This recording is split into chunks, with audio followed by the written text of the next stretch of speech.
Hello नमस्कार दोस्तों, मैं अर्पित आपके अपने YouTube channel IAS PCS academy में आप सभी का स्वागत करता हूं। क्योंकि आप लोगों को पता होगा कि आपका सीटेट का एग्ज़ाम काफ़ी नज़दीक आ गया है। तो सीटेट में जो हमारा सीटीपी का पोर्शन रहेगा 30 नंबर का, तो उसकी प्रैक्टिस अब हम डेली करेंगे क्वेश्चनों के माध्यम से, जो कि प्रीवियस ईयर रहने वाले हैं सारे, और विद कंसेप्ट क्लियर होते रहेंगे आपके। इसलिए आप लोग डेली क्लास को लीजिएगा। आइए आज क्लास स्टार्ट करते हैं। पहला क्वेश्चन,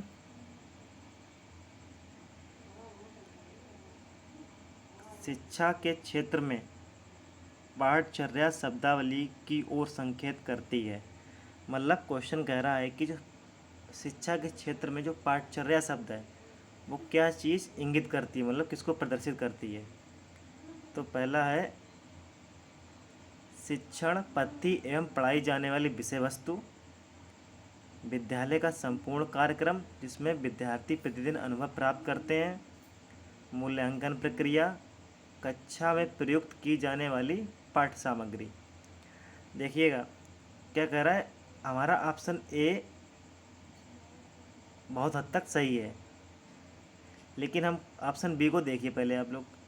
विद्यालय का संपूर्ण कार्यक्रम जिसमें विद्यालय प्रतिदिन अनुभव प्राप्त करता है, अर्थात जो हमारा ऑप्शन दो है उसमें हमारा ऑप्शन फर्स्ट कवर हो जाएगा। मतलब जो तीनों ऑप्शन सेकंड वाले में कवर कर दी जाएंगे, क्योंकि जो ऑप्शन सेकंड है वो बहुत मतलब सबको कवर कर रहा है।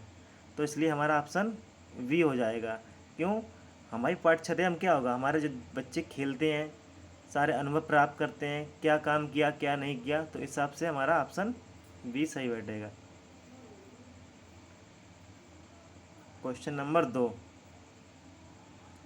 निचली कक्षाओं में शिक्षण की खेल पद्धति मूल रूप से आधारित है।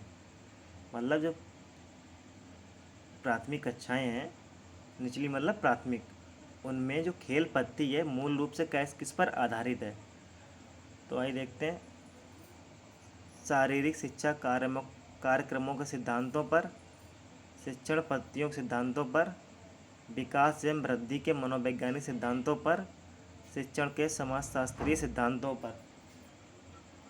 तो निचली कक्षाओं की बात हो रही है, तो देखिए बच्चे का विकास और वृद्धि मनोवैज्ञानिक सिद्धांतों पर आधारित होती है हमारी निचली कक्षाओं की खेल पद्धति, जिससे बच्चों का शारीरिक और मानसिक विकास हो सके। क्वेश्चन नंबर 3, एक बच्चा अतीत की समान परिस्थितियों में की गई अनुक्रियाओं के आधार पर नई स्थिति के प्रति अनुक्रिया करता है। यह किससे संबंधित है? मतलब समझ रहे ना आप, एक बच्चा अतीत की, है ना, वर्तमान की नहीं, अतीत की समान परिस्थितियों में की गई मतलब उन्हीं के आधार पर नई नई स्थिति, मतलब परिस्थितियों में पड़ता है तो उन्हीं के प्रति अनुक्रिया करता है, उन्हीं के हिसाब से अनुक्रिया करता है।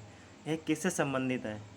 तो सीखने का सादृश्यता नियम, प्रभाव नियम, सीखने की प्रक्रिया का अभिव्यक्ति नियम, या सीखने की तत्परता का नियम। देखिए मतलब उस बच्चे के ऊपर पुरानी अभिक्रियाओं का असर रहा होगा तभी तो उसके आधार पर कर पा रहा है। तो हमारा क्या हो जाएगा, प्रभाव का नियम। तो ऑप्शन बी हमारा सही हो जाएगा। ठीक है, और ये हमारे हैं ना, वो सारे थॉर्नडाइक ने दिए हैं, प्रभाव का नियम, सादृश्यता का नियम। नेक्स्ट, डिसलेक्सिया संबंधित है, डिसलेक्सिया हमारा संबंधित है पठन विकार से। किससे है? पठन विकार से। नेक्स्ट,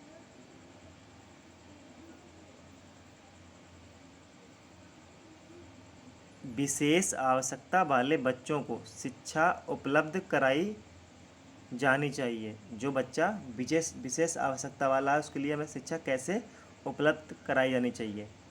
अन्य सामान्य बच्चों के साथ, विशेष विद्यालयों में विशेष बच्चों के लिए विकसित पद्धतियों द्वारा, विशेष विद्यालयों द्वारा, या विशेष विद्यालयों में विशेष शिक्षकों के द्वारा। तो देखिए उन बच्चों को आप सामान्य बच्चों के साथ पढ़ाएंगे। किसके साथ पढ़ाएंगे? सामान्य बच्चों के साथ पढ़ाएंगे। ठीक है ना, तो ऑप्शन ए हो जाएगा हमारा। हाँ, आप लोग कुछ ऑडियो विजुअल यूज कर सकते हैं, लेकिन उन्हें पढ़ाएंगे अन्य बच्चों के साथ ही।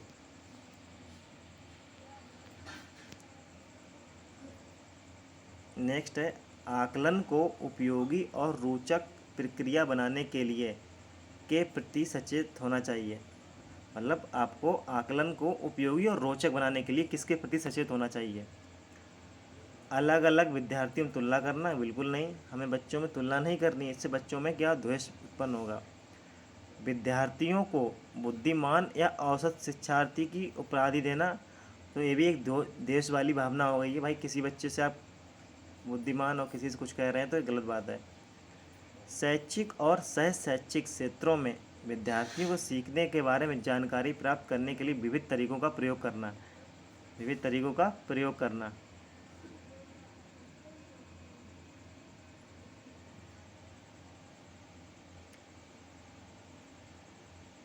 क्या कह रहा है क्वेश्चन?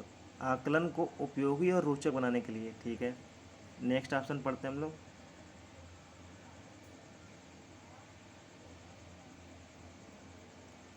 और लास्ट कह रहा है प्रतिपुष्टि फीडबैक देने के लिए तकनीकी भाषा का प्रयोग करना। तो देखिए, ये दोनों तुम्हारे गलत हो गए हैं, लेकिन वो क्वेश्चन ऑप्शन 4 देगी, प्रतिपुष्टि फीडबैक देने के लिए तकनीकी भाषा। क्या कह रहा है? तकनीकी भाषा। बच्चा के तकनीकी भाषा समझ पाएगा प्राइमरी क्लास का? तो ये भी गलत हो गया। तो हमारा ऑप्शन 6 का तीसरा हो जाएगा। आप लोग सीटेट में कई क्वेश्चन एलिमिनेट के माध्यम से कर सकते हैं, अगर आपने समझ विकसित कर ली। नेक्स्ट,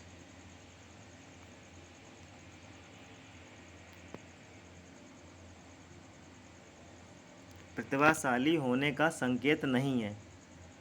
प्रतिभाशाली होने का संकेत नहीं है। सृजनात्मक विचार बिल्कुल है। दूसरों के साथ झगड़ना, अभिव्यक्ति में नवीनता या जिज्ञासा।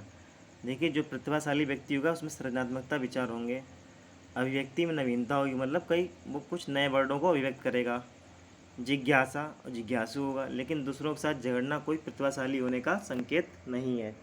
तो ऑप्शन हमारा 2 हो जाएगा। बच्चे दुनिया के बारे में अपनी समझ का सृजन करते हैं, इसका श्रेय जाता है। मतलब किस मनोवैज्ञानिक को इसका श्रेय जाता है, मतलब ये बात किस वैज्ञानिक ने कही है? तो ये हमारे कही है किसने? प्याजे महोदय ने। तो ऑप्शन ए हो जाएगा। कृतिका अक्सर घर में ज़्यादा बात नहीं करती है, लेकिन विद्यालय में वह काफ़ी बात करती है। तो यह दर्शाता है, मतलब कोई बच्चा है कृतिका नाम की, वो घर में बात नहीं करती लेकिन विद्यालय में काफ़ी बात करती है। तो यह किस चीज़ को दर्शाता है? यह किस चीज़ को दर्शाता है? विद्यालय हर समय बच्चों को खूब बात करने का अवसर देता है।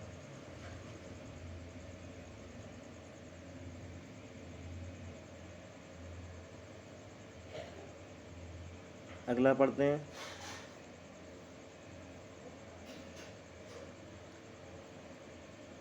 शिक्षकों की मांग होती है कि बच्चे विद्यालय में खूब बात करें, ऐसा कुछ नहीं है। कृतिका को अपना घर बिल्कुल पसंद नहीं है, ये भी कोई इसका उत्तर नहीं है, ये भी नहीं होगा। उसके विचारों को विद्यालय में मान्यता दी जाती है, ये बात सत्य हो सकती है। कोई बच्चा अगर घर पे बात नहीं कर पा रहा है और वो अपने टीचर से खुलकर बात कर रहा है, इसके मतलब उसके टीचर उसके स्कूल में उसकी बात पर ध्यान दिया जा रहा है। तो ऑप्शन हमारा डी हो जाएगा। एक शिक्षक को अपने विद्यालय में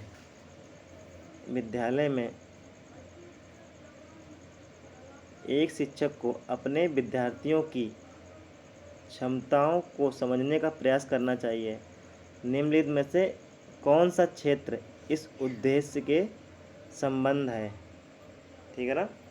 एक शिक्षक को अपने विद्यार्थी की क्षमताओं को समझने के लिए, किसकी बात हो रही? क्षमताओं की। तो शिक्षा समाजशास्त्र, सामाजिक दर्शन, मीडिया मनोविज्ञान या शिक्षा मनोविज्ञान। तो एक शिक्षक की बात हो रही है यहाँ पर, तो हमारा ऑप्शन हो जाएगा शिक्षा मनोविज्ञान। तो शिक्षा मनोविज्ञान के माध्यम से विद्यार्थियों की क्षमताओं को समझने का प्रयास एक शिक्षक कर सकता है। तो ऑप्शन हमारा डी बिल्कुल सही हो जाएगा। सीखने की प्रक्रिया में अभिप्रेरणा विद्यार्थियों की स्मरण शक्ति को पैना बनाती है। अभिप्रेरणा पिछले सीखे हुए को नए अधिगम में अलग करती है। शिक्षार्थियों को एक नए दिशा में सोचने के योग्य बनाती है। विद्यार्थियों को सीखने के प्रति रुचि विकसित करती है। देखिए, अभिप्रेरणा एक बहुत बड़ी, मतलब आपने देखा होगा कि अभिप्रेरणा मोटिवेशन होता है जो बच्चों में कहीं ना कहीं सीखने के प्रति रुचि जागृत करता है। बच्चा किसी को देख के ही सीखता है ना। कई बार ऐसा होता है कि बच्चे को मन नहीं लगता है, लेकिन जब वो अपने सहपाठी को देखता है कि ये पढ़ रहा है तो मुझे मेहनत करनी चाहिए, तो मतलब अभिप्रेरणा इसमें बहुत बड़ी रुचि मतलब महत्वपूर्ण भूमिका निभाता है। किसमें? विद्यार्थियों को सीखने के प्रति रुचि का विकास करती है करने में। सीखना समृद्ध हो सकता है यदि सीखना समृद्ध हो सकता है यदि वास्तविक दुनिया से उदाहरणों को कक्षा में लाया जाए, जिसमें विद्यार्थी एक दूसरे से अंतःक्रिया करें और शिक्षक उस प्रक्रिया को सुगम बनाए। फिलहाल आप पढ़ सकते हैं, लेकिन और अन्य ऑप्शन बनने की ज़रूरत नहीं पड़ेगी आपको। इतना बढ़िया ऑप्शन आपको दिया गया है कि बच्चों को क्या है, बच्चों को एक वास्तविक दुनिया के माध्यम से पढ़ाया जाए और कक्षा में लाया जाए।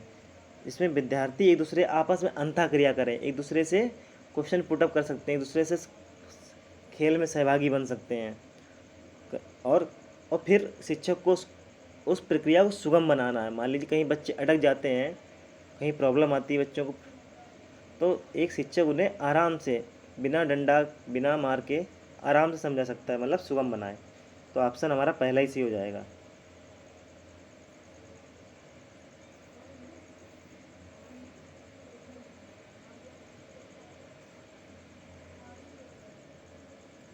निम्नलिखित में से कौन से कथन को सीखने की प्रक्रिया की विशेषता नहीं मानना चाहिए? निम्नलिखित में से कौन से कथन को सीखने की प्रक्रिया की विशेषता नहीं मानना चाहिए? आइए देखते हैं। क्वेश्चन कह रहा है निम्नलिखित में से कौन से कथन को सीखने की प्रक्रिया की विशेषता नहीं मानना चाहिए, मतलब विशेषता नहीं मानना चाहिए। इसको नोट करिएगा, बहुत गलत कराता नहीं, इस पे ध्यान रखिए आप लोग। नहीं पे मतलब कह रहा है कि कौन सा कथन सीखने की प्रक्रिया की विशेषता नहीं है। ऑप्शन ए कह रहा है शैक्षिक संस्थान ही एकमात्र है जहां अधिगम प्राप्त होता है, तो कह रहा नहीं मानना चाहिए, तो ऑप्शन ए हो जाएगा। देखिए क्या कह रहा है कि क्या हमें आप बताइए खुद कि अधिगम क्या सिर्फ स्कूल में ही होता है क्या? खेल के मैदान में नहीं होता क्या? मोहल्ले में नहीं होता, बच्चों के साथ बैठते हैं आप? और ये कह रहा है सिर्फ स्कूल में ही होता है, मतलब शैक्षिक संस्थान में ही होता है, तो हमारा ऑप्शन ए हो जाएगा। 5वीं कक्षा के दृष्टिबाधित विद्यार्थी